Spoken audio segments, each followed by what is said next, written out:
जैसे कि सर इस क्वेश्चंस में क्वेश्चंस नंबर 5 का डी में आप देख रहे हैं, ठीक है।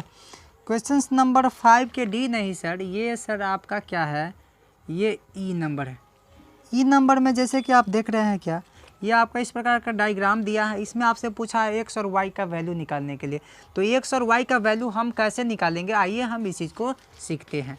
जैसे कि सर आपको यहाँ पर दिया गया है, क्या हम इसको हल करने से पहले लिख सकते हैं इस टिप्स को पहले कि सीधी रेखाओं पर बने कोणों का योग 180 डिग्री होता है या होता है, ठीक है। सीधी रेखाओं पर बने कोणों का योग 180 डिग्री होता है सर। तो यहाँ पर हम क्या करेंगे, सीधी रेखाओं का कहने का मतलब सर ये यहाँ से लेकर यहाँ तक सीधी रेखाओं पर बना ये कोण 180 डिग्री का होता है। तो लिखेंगे चूँकि 120 डिग्री और प्लस x डिग्री बराबर 180 डिग्री होता है सर, 80 डिग्री होता है। तो x को हम इधर रखेंगे, इधर ले जाएंगे तो 180 में से 20 को घटाइएगा, 20 को घटाइएगा तो क्या हो जाएगा सर, ये सर 180 में से 120 को घटाइएगा तो ये सर 60 डिग्री हो गया। तो कहने का मतलब सर ये मेरा ये जो कोण होगा ये 60 डिग्री हो जाएगा। जब ये x 60 डिग्री हो गया सर, जब x 60 डिग्री हो रहा है तो यहाँ पर x 60 डिग्री है। तो यहाँ पर x से आपसे पूछा है, तो x पूछा है तो यह भी सर क्या होना चाहिए, 60 डिग्री होना चाहिए, क्योंकि आपसे यक्स से पूछा है। यक्स का वैल्यू निकला हुआ है, यक्स का कीमत निकला हुआ है, यक्स का परिणाम निकला हुआ है। जब यक्स का परिणाम 60 निकला तो यह भी यक्स का परिणाम है। तो आपको पता है कि ये आप 60 डिग्री आ गया सर, ये आपको 60 डिग्री आ गया। तो ये वैल्यू आपको क्या पूछा है कि ये वैल्यू क्या होगा, ये वैल्यू सर आपका y है, ठीक है। तो आपसे पूछा है कि y का वैल्यू क्या होगा। तो फिर लिखेंगे पुनः क्या लिखेंगे स्ट्रेट लाइन पर बना कोणों का योग 180 डिग्री होता है। तो जिसमें 60 डिग्री दिया है ये नहीं दिया, तो लिखेंगे सर पुनः y और प्लस क्या, y प्लस 60 डिग्री और बराबर ये होता है 180 डिग्री। तो 180 डिग्री हुआ सर। तो अब इसको हम करेंगे क्या, जब ये 180 डिग्री हो गया तो अब हमको करना क्या है कि यहाँ से इस 60 को उस तरफ ले जाइए, y को आप यहीं रखिए, 60 को उधर ले जाइएगा।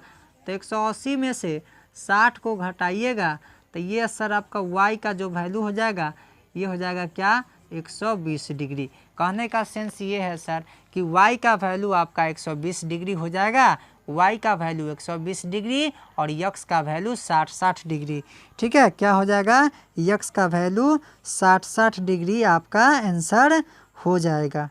चलिए, आशा और उम्मीद है कि आपको सही तरीक़ा से समझ में आया होगा। चलिए हम बढ़ते हैं अगले क्वेश्चंस की तरफ। अगला क्वेश्चन समय आपसे पूछा गया, ये बिल्कुल इजी है सर। इस क्वेश्चंस में आपसे पूछा गया है, इस क्वेश्चंस में जैसे कि सर ये आपका क्या है, F नंबर क्वेश्चन है ना। इस क्वेश्चंस में आप देख रहे होंगे, इस क्वेश्चंस में आपसे पूछा गया है कि थीटा का वैल्यू क्या होगा। तो हम समझते हैं सर कि सभी कोणों का योग बराबर 180 डिग्री लिखेंगे, चूँकि सभी कोणों का योग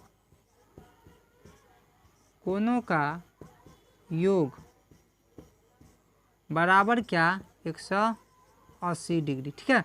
सभी कोणों के योग बराबर 180, सभी कोणों को जोड़ दीजिए। सभी कोणों का योग और बराबर 180 डिग्री नहीं देंगे सर, क्यों नहीं देंगे, तो देखिए यहाँ पर ये एंगल जो है ना, ये स्ट्रेट लाइन पर जो एंगल बनता है वो 180 डिग्री होता है। लेकिन देखिए ये स्ट्रेट लाइन पर एंगल है क्या, नहीं है। तो आपको क्या करना है, सभी कोणों का योग बराबर 360 डिग्री करना है, क्योंकि सर्कल का जो एंगल होता है वो 360 डिग्री का होता है। तो 360 डिग्री का होता है, तो हमने यहाँ सभी कोणों का योग बराबर 360 डिग्री।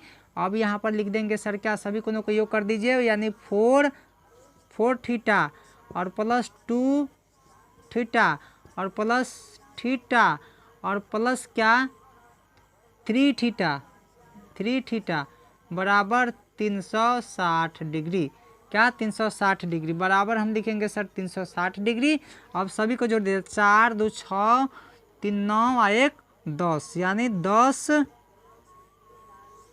थीटा बराबर क्या होगा सर, 360 डिग्री। तो थीटा का वैल्यू आपसे पूछा था, थीटा को ज्यों के त्यों रखिए, यहाँ पर 360 डिग्री और बटा क्या 10 डिग्री, 10 से इसमें भाग दीजिएगा तो थीटा का जो वैल्यू आएगा सर वो क्या आएगा, 10 से भाग दीजिएगा तो इसमें क्या होगा 36 डिग्री। तो थीटा का वैल्यू क्या आ जाएगा सर आपका 36 डिग्री हो जाएगा। ठीक है, क्या आ जाएगा सर आपका ये जो वैल्यू आ जाएगा आपका 36 डिग्री आ जाएगा। चलिए आगे हम फिर अगले क्वेश्चंस में और सारा क्वेश्चंस आपके समक्ष, इससे भी थोड़ा सा टफ क्वेश्चंस मैं लेकर आ रहा हूं और बिल्कुल समझ में आएगा। और फिर मिलेंगे हम इसी क्वेश्चंस के साथ अगले वीडियो में। तब तक के लिए good night, bye bye, take care, thank you, all the best. हमारे वीडियो को लाइक शेयर एंड सब्सक्राइब जरूर करें और दोस्तों के बीच ज़्यादा से ज़्यादा शेयर करें एंड सपोर्ट करें।